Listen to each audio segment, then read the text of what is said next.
So I just got out of watching Bad Boys Ride or Die, even though it's technically Bad Boys for Life. But that's a whole topic for a whole nother video. So in terms of this movie, is it a worthy entry to the franchise? Does it slap? Let's dive right into it.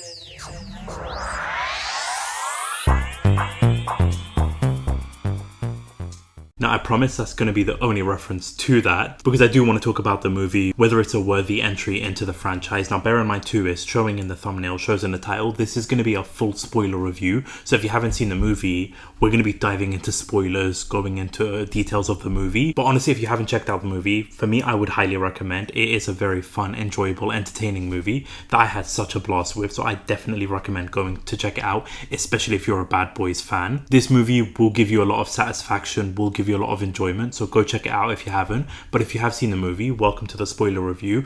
Before I go into my thoughts, I want to know yours. Let me know your thoughts in the comment section down below. If you enjoyed the movie, if you're disappointed, what your thoughts are about everything, let me know all of that in the comment section down below.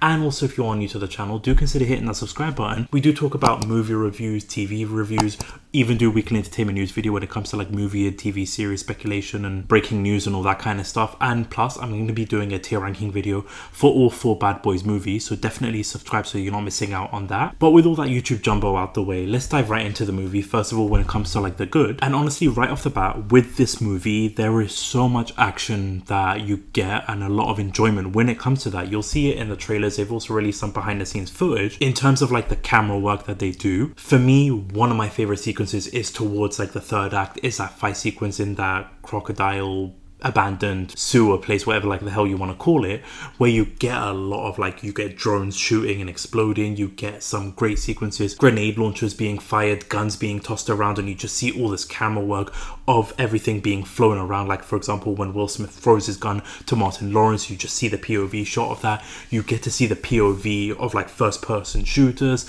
to then a third person shooter, so you get a lot of great camera work that I absolutely loved. Some people might not enjoy that, but for me, I absolutely loved what the directors did when it comes to like the fight choreograph. Even in terms of like, there was this painting artist museum sequence there, you get to see some really amazing shots in there. So like honestly, when it comes to like the directing of the movie, I absolutely loved what they brought to the franchise, especially with this and then the previous movie Bad Boys for Life. They really brought some great fresh energy into the movies, and I am all for it. There's been rumors about them possibly directing the next Spider-Man movie, and honestly, I'm all for it, especially because of the sequences that they do, the camera work that they do. They really bring a fresh take to it, and that camera work that they did, especially with that fight sequence, really elevated the movie for me, got me so much enjoyment out of it.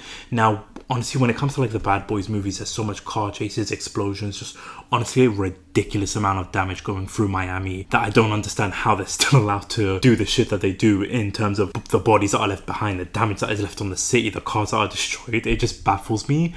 But I am all for when it comes to the fight sequences, the explosions, the action set pieces.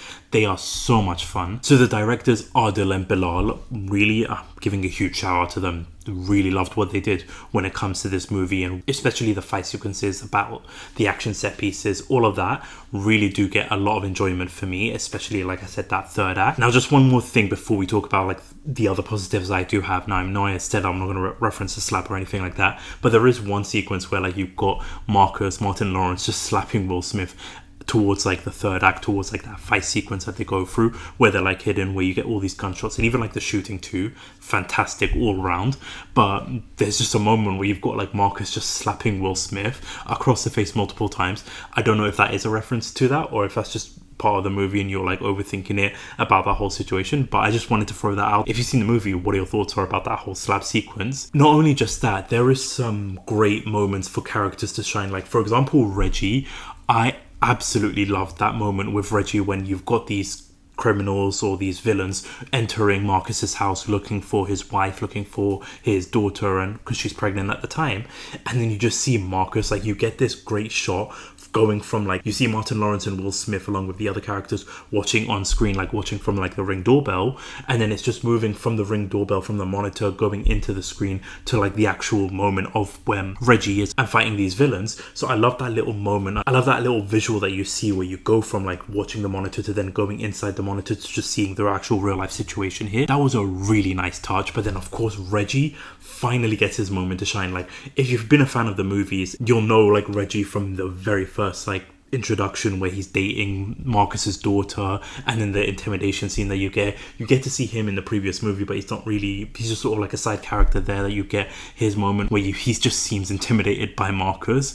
But then this movie, I absolutely loved what they did with Reggie. Marcus even confirmed it, that he kills 15 guys in the house, and they just do a brilliant moment where he's just killing these people, fighting off these villains, and I just really enjoyed it. One of my favorite scenes and one of my favorite moments is just seeing Reggie finally getting his moment to shine, to the point where towards the end of the movie, the very end of the movie, he intimidates Will Smith and Martin Lawrence, finally being able to take over the barbecue with the chicken. I thought Reggie finally getting that moment was such a great touch into the movie, and just got my enjoyment level even up for that. So huge shout out to Reggie and that fight sequence that he gets to do when he's killing off these villains. But even in terms of like other characters you get, like, so you got Armando returning, Will Smith's son. I really enjoyed his character arc, going from like, he gets some great moments with like the prison fight sequence that he gets to kill off like these other prisoners in there. You get to see him starting to bond with Will Smith's character, like this father and son moment. He ends up rescuing the granddaughter of the captain, the person he killed in the previous movie. So there was some really great elements with him, and he also gets moments to shine where he rises up from like the ocean to the balcony, goes from under the water, rises into the balcony, just ends up saving the captain's granddaughter by killing off these people. He takes some heavy damage, but he really starts shining in the movie. He ends up being able to escape at the end, where Will Smith allows him to get on the boat so that he's finally able to like escape. Maybe we'll see him in like a spin-off movie. Would love to see a Reggie and Armando spin-off movie with them as like a buddy cop duo. I think that would be amazing to watch. But yeah, we get to see him, and he gets a great moment in there. So him being an addition, like, he was a great villain in the previous movie, but then being able to bring him back, getting that character development, I thought was really enjoyable, and I'm so glad we got to see that. In terms of like the two main leads, like Will Smith and Martin Lawrence. Now, Will Smith's character, you do get to see a bit of a journey with him as he gets married, and him starting to have like these panic attacks throughout the movie, where you get to see a bit of growth with him. He's not really this bulletproof character that you see through the first 3 movies. He's more of a mature character now, and it's just great to see his sort of development. When it comes to like Martin Lawrence's development, I'll be honest, wasn't a huge fan of it, and I'll talk about it more in my negatives, but I wish they kind of just did a little bit more. There was some great comedy moments throughout the movie that was really sprinkled in, especially the sequence where you've got Martin Lawrence talking about Will Smith in the previous life of Will Smith being a donkey to him. I thought it was so hilarious. There were some great one-liners, some great comedic elements, especially from like Martin Lawrence's side of things here. There were some really funny moments too, where you get some cameos throughout the movie. Now, honestly, I wasn't too bothered when it comes to like the cameo. Like, you had DJ Khaled in there from the previous movie in this movie, which I really thought was a random scene. You get this like famous TikTok YouTube star who is in there, which honestly cracked me up, because you just see him walking around in the background when like Martin Lawrence is saying how he's invincible, how he's never gonna die, and then you see Will Smith holding the gun to his face, and then you just got this character who doesn't say anything in his like shorts or his TikToks or anything like that, and you just see him walking by and his reaction. So that was honestly a surprise. You even got to see, I believe it was Michael Bay, I could be wrong, but I thought I saw Michael Bay in there as like one of those drivers that gives Will Smith shit. I honestly could be wrong, but I thought that was Michael Bay. So there is some cameos that have some funny moments in there, but I know it's not going to be for everybody. And in terms of overall the storyline, I feel like the pacing worked well. I feel like the storyline worked well to some degree. There are some mixed elements too, which we'll talk about in the bad, but just overall a really fun and enjoyable movie.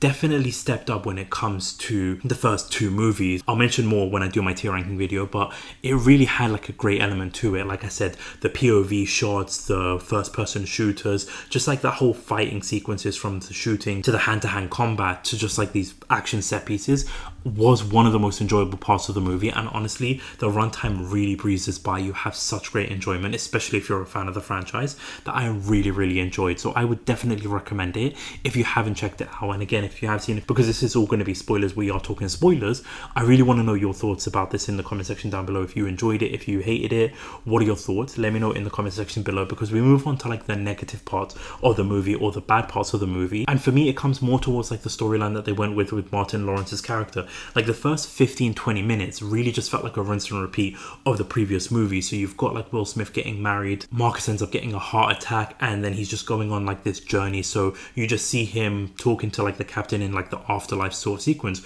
which they've never done before, and so it's just like something new when it comes to it. But then for me, I didn't really engage with the movie. It wasn't up until like they started going through the plot when it comes to like the captain embezzling and all that kind of stuff where the plot really takes effect, is where I really got into the movie. But like the first 15-20 minutes where you've got like this rinse and repeat of now Martin Lawrence's time in the hospital to then going from like that to him feeling invincible and just that whole story element, there was just some goofy moments in there. Because like, for example, you've got him not allowed to have like sugar, and then there's these one moments where like they're having this shootout with like these characters in that Galleria that I mentioned, and you've just got him eating these Skittles in like slow motion, licking this juice, I'm not sure exactly what that was, in there. So there was just a lot of like goofy elements in there, and just the fact that he's like saying that he feels invincible just felt like really out of character for him. And I know it's just because of that eye-opening sequence that he gets, even though it's because of a heart attack and nothing else. I just wasn't a huge fan of that storyline with Martin Lawrence. I wish they could have done something more with him rather than just going for that, because even like when it comes to like the characters, it definitely starts feeling like there is some plot armor with these characters. Like realistically, the only like impacted death that you got in there was Fletcher, who was the prisoner that was able to escape, and he's like this hacker for the bad boys, for Will Smith and Martin Lawrence. He's the only one that really dies, because the other ones, they get shot so many times. Like you've even got Armando, who gets stabbed in the shoulder, stabbed everywhere across his body. You even had like, again, Martin Lawrence feeling invincible, feeling like he's not going to die, and I really thought that was going to lead up to his death, but that never happened. So a lot of these characters, you just feel like they aren't going to die. It does feel like it's got this sort of problem with like Fast and Furious, where you know these characters won't be dying. So it's reducing the stakes of the movie, it's reducing the stakes of these characters, because it just feels like they are invincible at times. And honestly, I do believe there was some like predictability. Like the storyline in terms of the plot wasn't anything new or anything like that. Like you've got somebody that's being represented as being in collaboration with the cartel. He's like a dirty cop or like a dirty captain, and so then you've got characters trying to prove his innocence, and then you've got people like behind the scenes, like the police, the government, whoever